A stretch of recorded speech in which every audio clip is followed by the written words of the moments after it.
and we're going to go to Carlisle to begin with, to Tullie, where Katie Mitchell works. Very nice to have you with us, Katie, who's going to tell us a bit about what the plan is for Tullie over the summer. And I think Katie's got a couple of slides that she'll share as well. So Katie, welcome, over to you.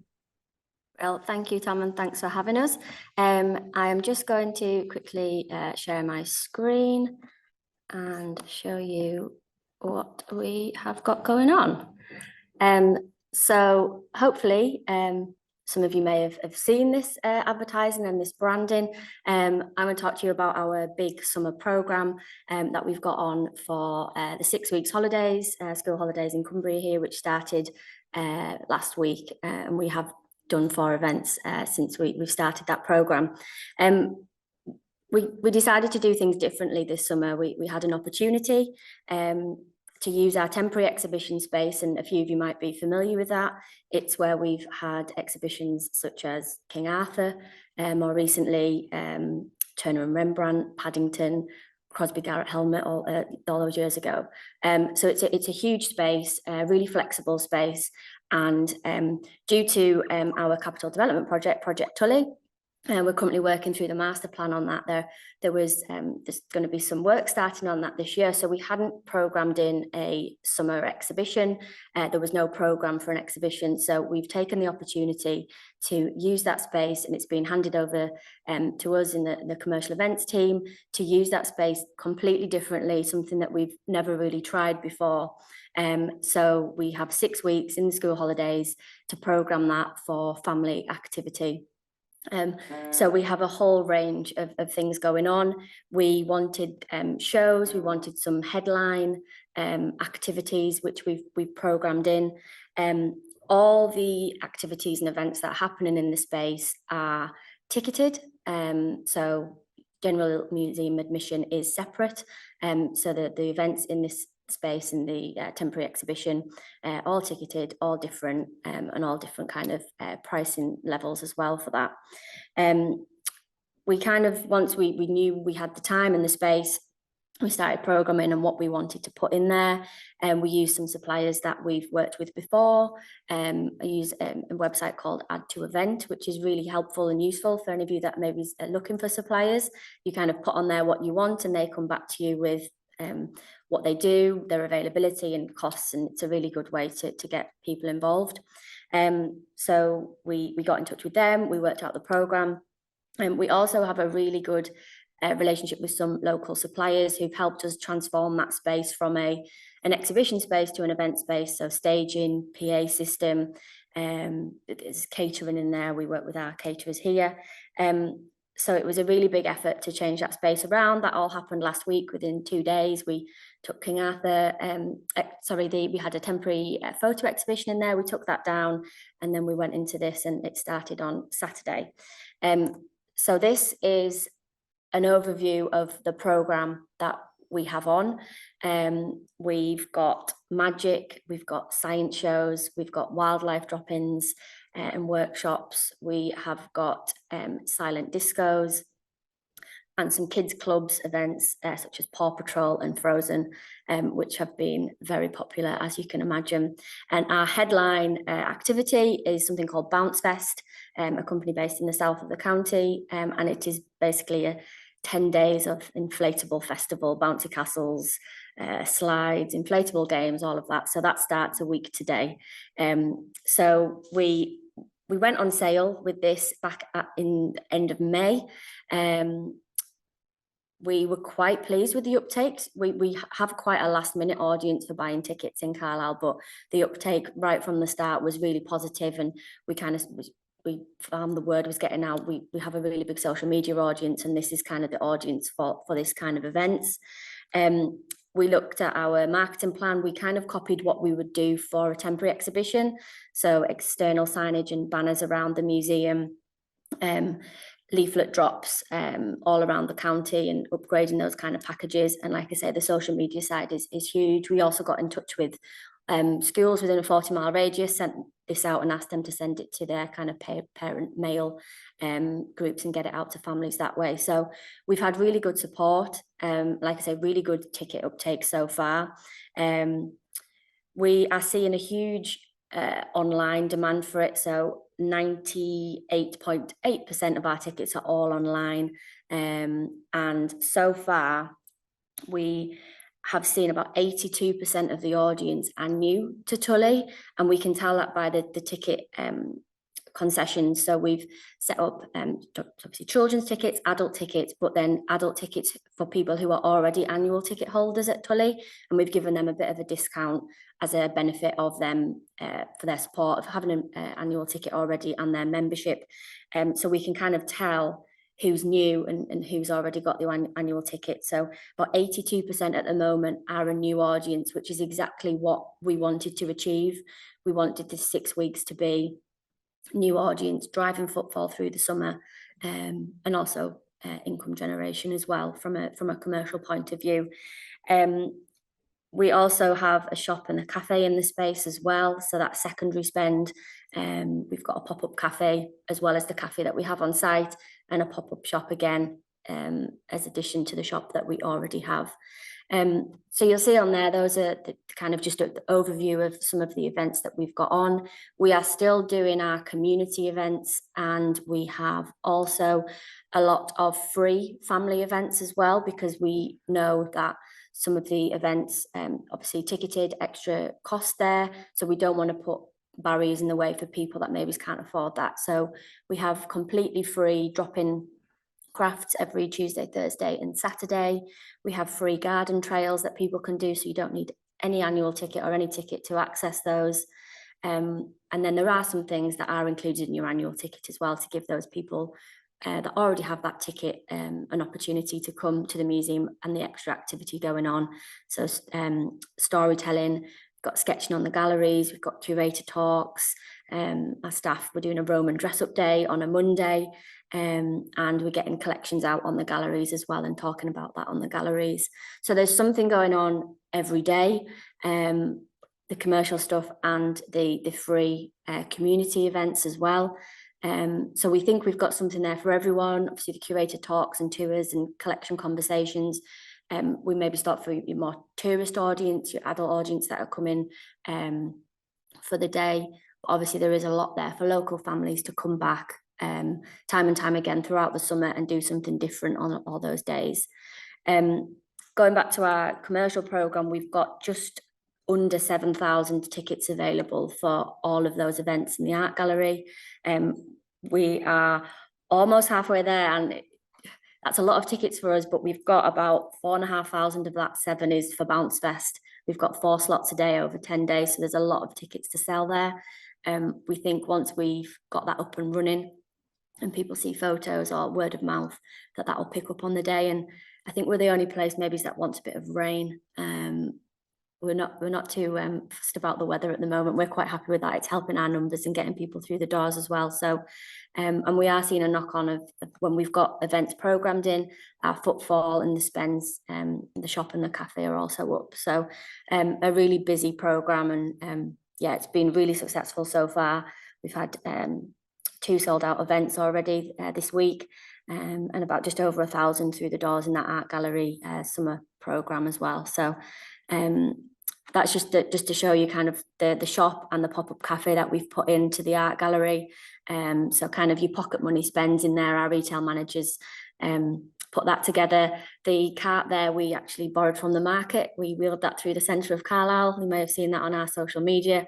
We went and got that and wheeled that round to Tullie and have made that look really nice in there. And again, John Watt, our caterers, have set up a pop-up cafe in there as well. This is the space of the stage, all the vinyls on the wall. We've worked with our local designers who've also done our branding and all the marketing for this to kind of keep it the same. The chairs we borrowed from the University of Cumbria, and we're really grateful for that relationship we've built up with them. That was Paw Patrol, for those of you who may be familiar with that. On Wednesday, we had that 2 sold out shows there, so over 400 in for that show on Wednesday. And we kicked it off with an art and craft fair on Saturday, just gone. We had 50 local stalls, makers, local businesses, and it was a really good day. So we definitely look to do that again, and hopefully we're looking to do one at Christmas last weekend in November for that, to hopefully host that again. Really successful day, and the space looks completely different. And that's our Bounce Fest, 4th to the 13th of August. So if you know any little ones that would like to come along to that, please spread the word. But so yeah, I'm happy to, I can put some links in the chat if anyone wants to find out some more information about our programme. But yeah, so far, so good, been really busy, and hopefully that continues. So if anyone has any questions, I'm happy Great, to. thanks very much, Katie. Thank you. Maybe our next course could be a bounce fest, could it? Could it be a bounce fest? Well, we did have staff asking if we could have a staff trial evening just to check it was all working, but I think we may be over the height restrictions, so. Oh, okay. Well, I think, Kate, you're not too big, no. I think you'll be fine. And who doesn't like a kite? I have to say, I think I'd like to buy a kite from that shop. I used to fly kites a lot when I was a little boy.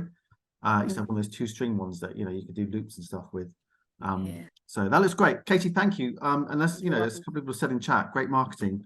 You know, lots of stuff going on. I'm sure that's probably your domain, but great stuff. Good luck, and good to hear the tickets are healthy. Kate, do you want your Tullie person as well? Do you want to add anything to that? Kate Parry?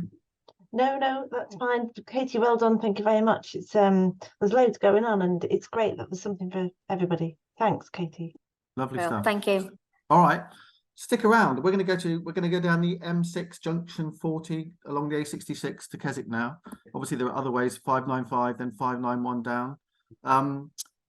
Liz Stevenson is the artistic director at Theatre by the Lake, and there's all sorts of bits and bobs going on there, and we've got a little trailer to show you of the next big show coming up as well. But Liz, over to you to tell us what's going on at Theatre by the Lake.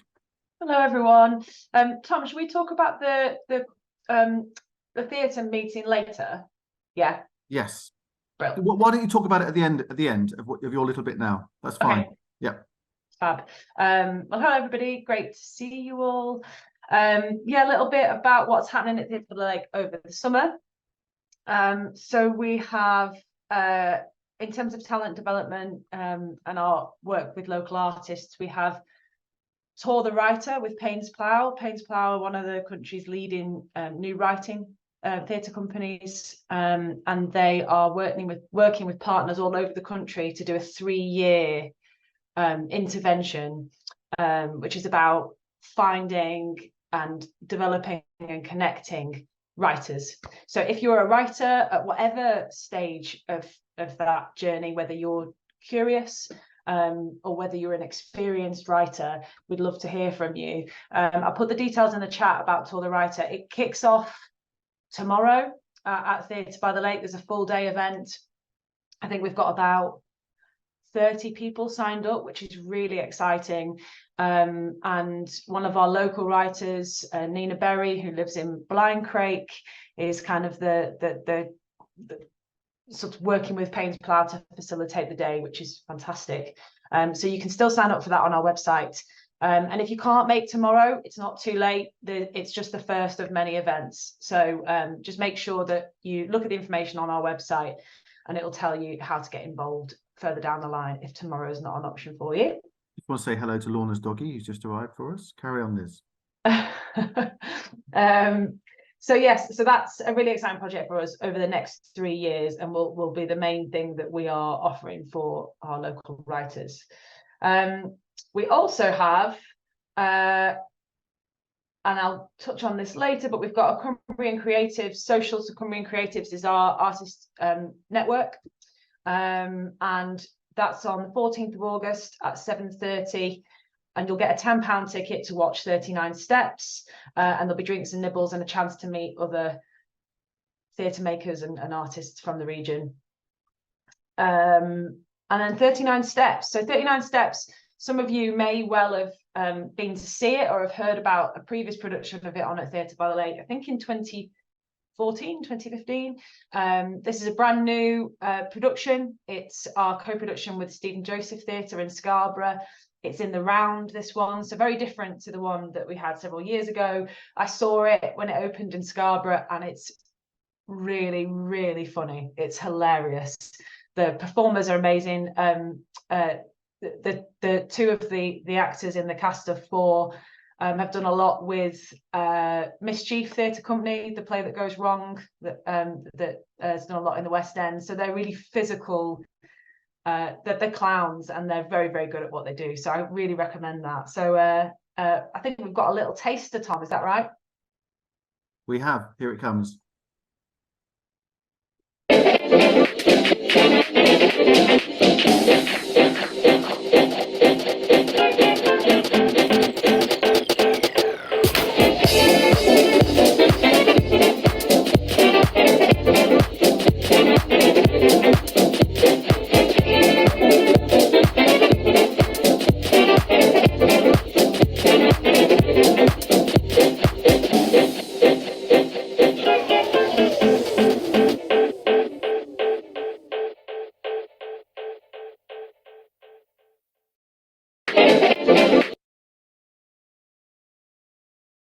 So Thanks, good, we almost Tom. played it twice. Yeah, thanks, Tom. Yeah, and for anybody who might be, oh, I'm not sure, I kind of thought, oh, it's a bit silly for my taste. Not sure it's going to be for me. And then I watched it and I just laughed all the way through. It was fantastic. So yeah, hopefully we'll see you for that over the summer. And then our next production after that is Every Brilliant Thing. So Every Brilliant Thing is a play by Duncan Macmillan. Some of you might have seen it in its original iteration. It was a massive success at the Edinburgh Fringe Festival, and then it did a national tour. And since then, it's been done all over the world in with different cultures, all different kinds of actors playing the lead role. It's a one-person show, and it's a play about suicide. But it's very warm and funny and uplifting and optimistic, and it's a very moving play. It's an hour long, and it explores a subject matter that often people don't want to talk about, but it affects, and with all the research we've been doing, and we've been partnering with the Cumbria suicide prevention charity Every Life Matters, and doing some training with them, and working closely with them on everything that we're doing to get their support and their advice. And it's something that affects people, whether it's yourself directly, your family, or even just people that you know. And the suicide rates in Cumbria are 50% higher than the national average. So it's a really relevant subject matter that often people struggle to talk about, but all the more reason why it feels important to do. And it's really sensitively and beautifully done with this bit of writing. So this is on in our main house for 2.5 weeks. So it's a short run. So if you're thinking about it, please get booking soon. And then it's going on a rural tour. So we've been working with Arts Out West and Highlights to get it out into village halls. And we're also looking at a few additional venues. So we're having some exciting conversations with the Beggars Theatre, and with perhaps the university, and with Keswick School, all TBC at the moment, but we're trying to just make the most of that short 2-week tour that we have after it finishes at Theatre by the Lake. And as I say, we're working with not just Every Life Matters, but a range of community groups and organisations in the world of kind of mental health and support in Cumbria. So one of the things we're trying to do is to signpost people to the great support that is out there in the county. And they're working with us on 2 things. One is an exhibition that will take over the theatre building during the run of Every Brilliant Thing. And also what we're calling the second half. So as I say, it's an hour long, the play. You can then go and get a cup of tea or an ice cream and come back. You don't have to come back. It's an invitation to come back to sit and chat. And every night there'll be a different facilitator or performer doing something related to the themes of the play. So we've got Emma McGordon, who's a performance poet, hot off the press, you hear it here first, and Stefan Escree, who's developing a new play, Posties, which again is kind of linked to the themes of the play. So local artists, but also different people who speak about mental health. So some of you might have heard of Papyrus and Three Dads Walking. different organisations that are coming, and Andy's Man Club is another one. So we're speaking to all of these groups about coming and holding a space for people to have a chat after the show and to find out a little bit more. And everybody can help with suicide prevention. That's the thing I've been learning. So hopefully it'll be a great way to kind of promote some of the aims of these charities. So that's every brilliant thing. And also everybody can also get involved, because we're going to be doing this massive social media campaign where we're going out and asking people, what's your brilliant thing? So the whole play is about this list of brilliant things that the main character writes for his mother. First as a 7-year-old, when he's trying to make her feel better after she attempts to take her own life. And then this list follows him through his life, getting bigger and bigger and bigger. And we want everybody to contribute to the list. So we'll be asking the Cumbria Arts and Culture Network and everybody who wants to get involved to contribute to the big epic list, which by the end of our run needs to be at least 1 million long, I would say. So that's every brilliant thing. And then very quickly, we also have lots of family work over the summer. I'll put the details in the chat, but we've got Roald Dahl and the Imagination Seekers in our studio. We've also got Seed Heart, and they've got a performance, but also on the day of the performance, they're doing a puppetry workshop for kids. And we've got the Moomins, which personally terrify me, but I believe they're very popular. So yeah, some nice fun family work over the summer too. And on to the Cumbria Arts and Culture Network. So we've been holding these sector meetings. So we've had a music meeting, we've had a visual arts meeting, and this one this week was theatre and spoken word. And we had 22 people attend, and it was held by Cumbria Arts and Culture Network, but also the Cumbrian Creatives, which is Theatre by the Lake's existing network. And we were very aware that some people might be in one network and not in the other. So it was a great way to bring all those people together. 22 people turned up, for a whole range of people who are kind of just starting out as artists, and people who've been working in one job for a long time and have only just gone freelance, right through to Sue Gill and John Fox, Welfare State International, which was really exciting to have them join us on the call. And we asked questions like, what do we think good looks like? So we shared examples of fantastic practice and work that we'd seen both in Cumbria and nationally. We asked what the challenges are that we face, and therefore inevitably we were talking about things like funding, challenges of public transport in the county, and kind of different perception barriers and cultural barriers that people experience to engaging with theatre. And we talked about the networks and the benefits of being involved in the networks. And we asked at the end, would an online space, because Theatre by the Lake hold semi-regular socials at the theatre, but we understand how difficult it can be for people to get to Keswick sometimes. So we said, would an online space be helpful? And the answer unanimously was yes. And the group felt that once every 8 weeks felt like a good amount. So we're going to try that. So our next online get together will be on the 27th of September at 6:30. And I'll put all of this in the chat. That's enough from me, I think. Thank you, Liz. Great stuff.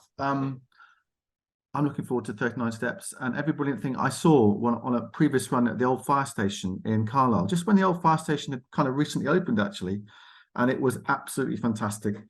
I can't recommend it enough. And great that you're doing all that wraparound work around it with a lot of Cumbrian input into it as well.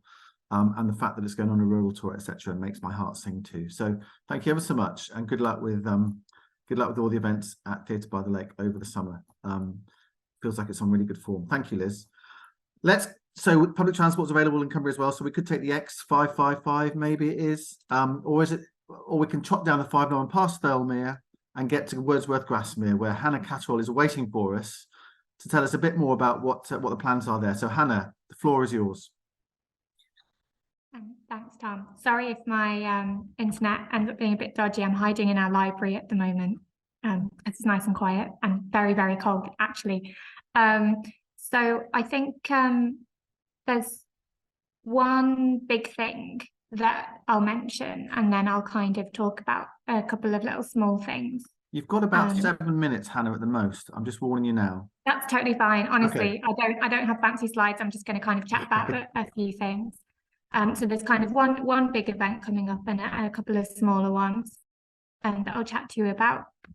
So the big thing I've kind of come on to talk to about with you all is our Environmental Poet of the Year Day on Saturday, the 5th of August. So if you haven't heard of the Environmental Poet of the Year award, it's a new award by the Michael Marks Awards, who run several other poetry prizes. And the Environmental Poet of the Year award looks at modern poets responding to the climate crisis. And so the winner of last year's award was the poet Linda France with her collection Letters to Cumbria, which, I mean, I think I can say it's an extremely cool collection. It's a series of poetic letters written with Cumbria Lafferty, who's a First Nations author who was climate writer in residence in Canada. So Linda in the UK and Cumbria in Vancouver were writing letters back and forth about how they were experiencing nature and the world and the climate crisis as well. So Linda's coming up to Grasmere and she's going to lead a writing workshop next Saturday, and she's also going to give a performance, so drawing on Letters to Cumbria, some of her other work on the environment as well. And in the workshop and the performance, she is also going to have a chat about the Environmental Poet of the Year Awards. So if there are any poets who are interested in entering the 23 to 24 award, the deadline closes on the 1st of September, I think. So they'll be able to find out a bit more about how you do that. I'm probably, I'm not legally obligated to mention the prize money, but I probably should, mention the prize money, being that for this award, it's £1,000, a residency abroad, a performance at the British Library, and a performance in Grasmere, and your work published as a pamphlet, which I think sounds pretty nice. So yeah, it's a brand new, very exciting award. So Linda, for this event, you can either come along to the workshop, or you can come along to the reading as well. But I'll just put a couple of links in the chat so you can have a proper read and find out a bit more about Linda and her work. But it should be really lovely, and I think it's going to rain as well. So, I'll just mention two more things. So in Grasmere, one of our big annual events is our reading with Simon Armitage, the Poet Laureate. So he's back in Grasmere on the 22nd of August to give a reading of some of his latest work. So there'll be wine, there'll be book signings, there'll be banter probably. And this will happen in the Daffodil Hotel just by Grasmere Lake, because so many people want to come that we can't fit them all over here in our library. So we do still have a few tickets available for that, and I'll just put the link on as well. One kind of final event that is not happening in the summer, but it is kind of starting to sell out, so I did want to mention it, is that in early October, so the start of the autumn, when we're all sort of maybe looking to work on our own personal practice and kind of work on a few creative projects, we're holding a retreat with artist Alison Critchlow and our Susan Allen exploring poetry and paint. So it's 2.5 days. We start on Friday night in Dove Cottage, and then over the weekend we look at beautiful paintings from the collection. We go on walks, we write, we paint, we cake, and it's going to be really beautiful. So we're starting to sell out on this, but it's called Glowworms Everywhere, a 3-day creative retreat. And I'm very happy that I'm working that weekend, because Alison is going to give me my own sketchbook and paints as well. So I'm going to join in. Finally, we are doing plenty of things for families over the summer. So we have family activities every day in the museum. We have dressing up. We have Wordsworth Minecraft, in which you too can play a Wordsworth themed Minecraft game and possibly chase a chicken. This is for neurodiverse young people as well. So we have guides to what it's like to be at Wordsworth Grasmere. We have sensory backpacks, we have lanyards, we have trails. So there's loads to do. And our next family event is Moss and Magic storytelling on the 7th of August, which should be a really lovely day outdoors, exploring the gardens and the woodland with a professional storyteller. Okay. So that's what's on in Wordsworth Grasmere. Thank you. That was just a wonderful pregnant pause. Possible chase. A chicken. Yeah. I could give you my Simon Armitage impersonation, which obviously is very good, but I'll save that for another call possibly. But Simon Armitage is very impersonatable. That sounds great, Hannah. Thank you for filling us in. Lots of good stuff going on there. Alison Critchow is a great teacher. I commend her to you. Lovely. Right. Well, we're zipping through here. This is great. So people being nice and concise and moving along. We're going to go down now to Kendal. I'm not sure what the public transport options are from Grasmere to Kendal, but we're going to go to the brewery where Miriam is waiting for us with some great stuff going on at the brewery as well. So Miriam, the floor is yours. Thank you, Tom. Hi, everybody. Good to see you. I have to say I'm a bit distracted by your dog, Lorna, who is gorgeous. Lorna, what is the name of your dog, Lorna? What's the name of your dog? Cod. Cod? Cod. T-O-D, like fox. T-O-D. I thought God would be a great name for a dog. Oh, Cod. Well, he thinks he is. He's supposed to be settling down, but for some reason he's very excited this morning. oh, he's lovely. He's Okay. stealing the Miriam. show for me. Great to see you all. There's some brilliant stuff going on, isn't there? I will try and keep this brief, and I've just picked out a few things to mention to you. The first one is Irish band called the Olam, spelt with 3 L's. They are award-winning. Last year they won the Folk Award from Radio 1. I think Tom's going to share a clip. They are just really, really fantastic, incredible musicians, and we won't get to see them that often in Kendal. So if anyone is around next Wednesday, we've still got some tickets left, and I highly recommend them. And Barack Obama is a big fan and personally requested them to do a show for him. So they're kind of really top of the range musicians, and take a look, see what you think.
They look great. I love the fact they've got 3 L's in their name as well. It's unusual, isn't it? Yeah. So that's going to be a nice mellow evening in our malt room, cabaret style. So if anybody fancies popping along to that would be lovely to see you. And then keeping the music theme, I just want to also mention we've got 3 summer camps coming up for 7 to 14-year-olds children who don't have to have any previous experience, but who might be interested in just dipping into different disciplines in the arts. So we've got a visual arts summer camp, we've got performing arts, and then we've got a music week, which is in partnership with South Lakes Rock School. So if you know of any budding creatives or musicians, then that is happening, and it's a week-long camp for each art form. So, you know, you can choose what you would like to do, and then you get to do a showcase on the Friday. So it's really popular. We also exhibit the artwork from the visual art group. And then the final thing I'm going to say before handing over to Conrad, who hopefully is waiting in the wings, I think he is.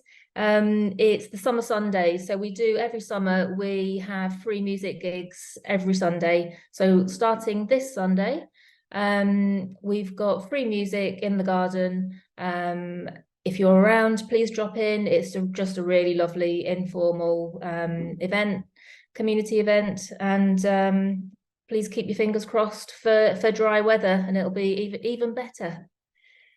And then finally, we've got something by Emily Wolf, which is a sharing blizzard, which I'm going to hand over to Conrad to speak about because he's producing it.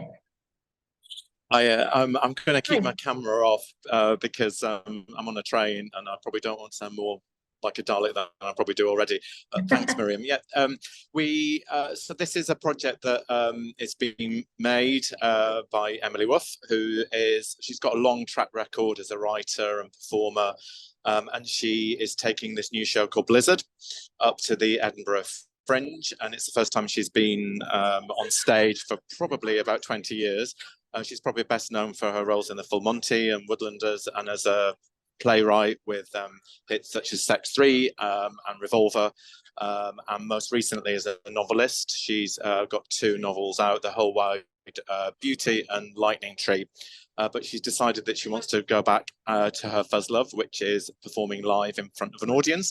So under the auspices of Shared Experience and our local strand of work, which we started at the end of 2021, which is about making small-scale work for audiences, and primarily around Cumbria. We took Sleeping Beauty on tour around the county at the end of 21 and the beginning of 22. This is something we're working with her on, and we're doing a sharing of this on the 12th of August at the Brewery, in partnership with Miriam and the team there. And it's a piece that's Emily calls it a shaggy dog story. It's a comedy about a woman whose husband, who's a scientist, falls ill, and she's been asked to deliver a lecture on his behalf. And the evening kind of begins to unravel, and it becomes kind of a conversation about landscape, about the planet, about the meaning of life, loss and identity. And it's kind of peppered with a lot of dark and light humor, dance, movement, and kind of a surreal atmosphere. And it's something that hopefully will resonate with audiences. We'd love you all to come and see it. It's the 12th of August at the Brewery, up in the studio. It's only just gone on sale this morning at 10 o'clock, so you can go on and book online. It's free to access. It's pay what you decide. So we'd love to welcome as many people to that, and there'll be a Q&A with Emily afterwards to get a bit of feedback before she goes up to Edinburgh, and hopefully that in either late 24 or early 25 there'll be a full version of this production. So this is quite light touch. It doesn't have a massive set or kind of technology, but we hope that the full production will then tour nationally at the end of 24, beginning of 25. So we'd like you all to come and be the first audience members. Excellent. Thank you very much, Conrad. Thank you. And thank you, Miriam, as well. Lots of great stuff going on at Kendal as ever, and sort of creative, inventive, stretching the mind stuff as well. So always good to see that. Thank you so much for that. Right, we're now going to trot back up to Keswick, where the Evan group are yet again, for the second time, doing a fantastic exhibition with workshops as well. And Maggie Turner-Edgar is helping to organise it. Maggie, tell us a bit about what's going on at the factory. Just come off mute, Maggie. Sorry, rookie mistake. I kept Okay. on mute. Hi, everybody. I haven't been on this call for such a long time because I've been in working in my shop all the time in Cockermouth, but I actually am involved in this event in Keswick, which is the second event that we've hosted at the previous Cumberland pencil factory. That is the old home of the Cumberland pencil, and it's kind of it's doubled in size this year, so really excited about that. But this year we're hosting it actually in the packing hall rather than in the old factory itself. It's a lovely kind of rustic area, and it's a little bit more all-encompassing because it has music and visual artists and makers. So we also have some refreshments, and there's quite a lot going on. So it's a really nice space. So if it rains, we can have all the musicians inside. But we're hoping for a little bit of sunshine because we have a big canopy outside, which they keep in situ after the convention, so that we can house the musicians underneath. So that's a really nice space. It's a beautiful area to sit in the sun and listen to the music. So it's kind of like also a really incredibly iconic backdrop with this, 1950s building which has been renovated, and the beautiful skyline behind of the fells. So, it's going to be a lovely event this year. I'm really pleased that it's grown. We've also had a coordinator helping us with it this year, Helen Clues, who's done a really good job. We've got a great selection of musicians all weekend. We've got Gilly Jarman, who you'll have probably heard of on this call, and many others from mostly the Penrith area. So Tailgate Buskers, Night Jars, Ian Cumbria, Valiant Knights, John Chambers, just to name a few. And then we also have, double the number of artists this year, because last year we just put our toe in the water. So we have about 30 artists in the packing hall showing their wares, and that includes some really good visual artists who haven't really shown their work in this sort of venue recently, so it's quite exciting. So yeah, I mean, I'm going to keep it nice and short. So we look forward to seeing you 10 to 4 each day on the 18th to the 20th of August. And it's just free to get in. You do have to pay parking, but you don't have to pay the £8 parking at the Pencil Museum. There is £4 parking further down the road. So basically it's just a real, great summer event, along with all these fantastic summer events that I've heard of. I'm wishing I wasn't working so much. But I've also got one very quick announcement to make as well, Tom, if you don't mind, on the end of this. We've been doing some great work, and as I say, we've got a coordinator with Evan. I've been a director of Evan for 6 years now, 7 years nearly, and so has Simon Worley, and we're now looking for 2 new directors, because both of us will be standing down. It's been announced today at Christmas, and so we're looking for 2 new directors to take us forward, and we're looking to liaise, collaborate, and strengthen whatever's happening already in Cumbria. And I think what's going on already, as I've heard this morning, is fantastic. Some fantastic stuff happening. But we would really like a platform for visual artists and musicians to be combined and to work together more strongly in the future with all the other people who are doing great things. So I thought I'd just end on that, because it's very important that we find a couple of directors really, really keen to put in the effort, maybe about 10 hours a month or something, but that Simon and myself have put in over the last 6 or 7 years. So I thought this is a great. Yeah, that's great. And it's a great foundation that you've built over those years, Maggie, you and Simon and others. I know Amy's just put a note in there, so do send us the details and we can get that out on the in the newsletter and around the social media platforms as well, and see whether we can help you find someone. That's great. I went to the factory exhibition last year. In fact, I make a little podcast about it, and it was great. And it's fantastic that you've enhanced that and doing more, and with the workshops this year too. So well done, Maggie, and I hope it goes well. Sorry, I forgot to mention the workshops. Loads of great. Good to mention the parking details as well there, obviously. Yeah, parking's important. Derek would appreciate that. Right, we're now going to move on. What time is it? 18 minutes past 10. Just want to mention the podcast. So today, and the next edition number 13 of the CACN podcast drops, and it's when I went down to Abbott Hall in Kendal to see the refurbishment. They've been working there so hard, and about being shut for 2.5 years or so, COVID, etc., plans to do the infrastructure. It's a totally transformed experience, I think, but still retaining the charm of Abbott Hall. And there's a fantastic exhibition, which I'm going to ask Dickie Felton, who was part of the PR campaign for that, to say a few words in a second. Dickie's got about 27 strings to his bow. But before that, I just thought I'd play a little film about Julie Brooks, just a minute or so, who is the artist who was invited as a commission to celebrate the reopening of Abbot Hall. And if we can pull that up, and Amy will share her screen, this is just a sense of a big piece of art that's been put on at Hoker Hall as part of this Abbot Hall exhibition.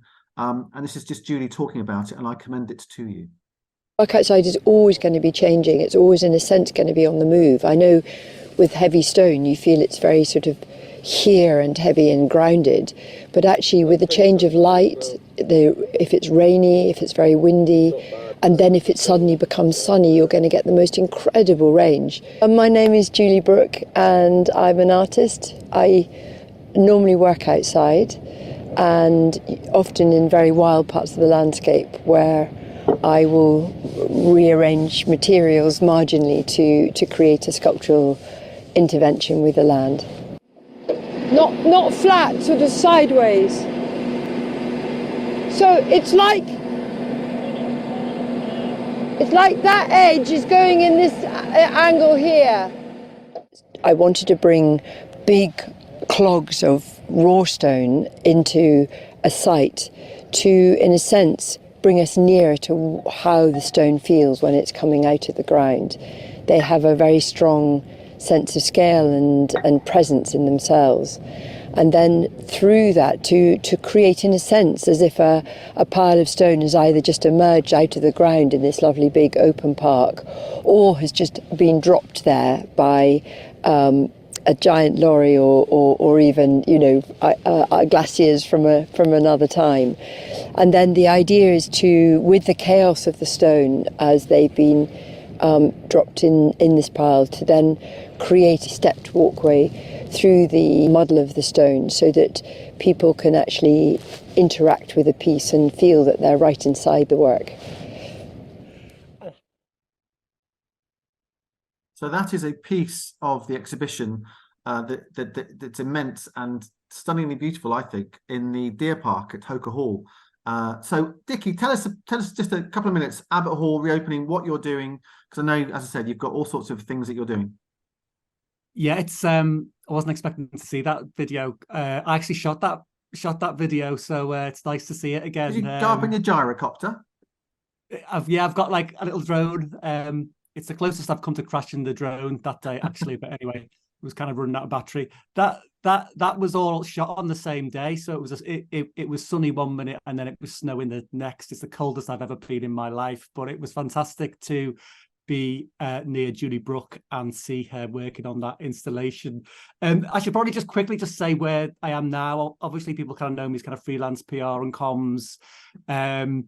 About a month ago, I took up a new position at Full of Noises over in Barrow. So I am the comms manager at Full of Noises over at Barrow, and Andrew's on, and it's brilliant to be working there, because I obviously love music. So it's really exciting. I'm like a kid in a toy shop, to be honest, working there.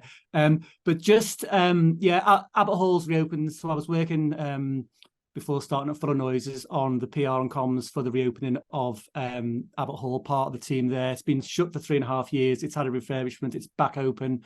It looks absolutely brilliant. The team there have done a marvellous job on getting the gallery back open. It's fresh and it's vibrant and it's light. And as you mentioned, the new exhibition by Julie Brooks, really fantastic. A bit of a departure for Abbot Hall in that it's really an immersive experience when you go in. So there's lots of films on, full scale walls, lots of amazing surround sound, talking about Julie Brooks' work over the last decade. I certainly would recommend that anybody to go and have a look at Abbot Hall. And then obviously an extension of the exhibition is the installation over at Hoker Hall, which looks remarkable. That film there was shot February time, I think, but go and see it as it is now. You can walk up those steps, and if you kind of have your binoculars with you, you can actually see the sea from the top of the installation. So So yeah, it's fantastic. Can I just mention what we've got on at Full of Noises very, very briefly? We've got a concert on Saturday night. Layla Sakini, an Australian sound artist, is coming to play for us in Barrow Park on Saturday, and she's got a workshop on Sunday. We've got lots of other things happening over the summer as well. But it's nice to see everybody.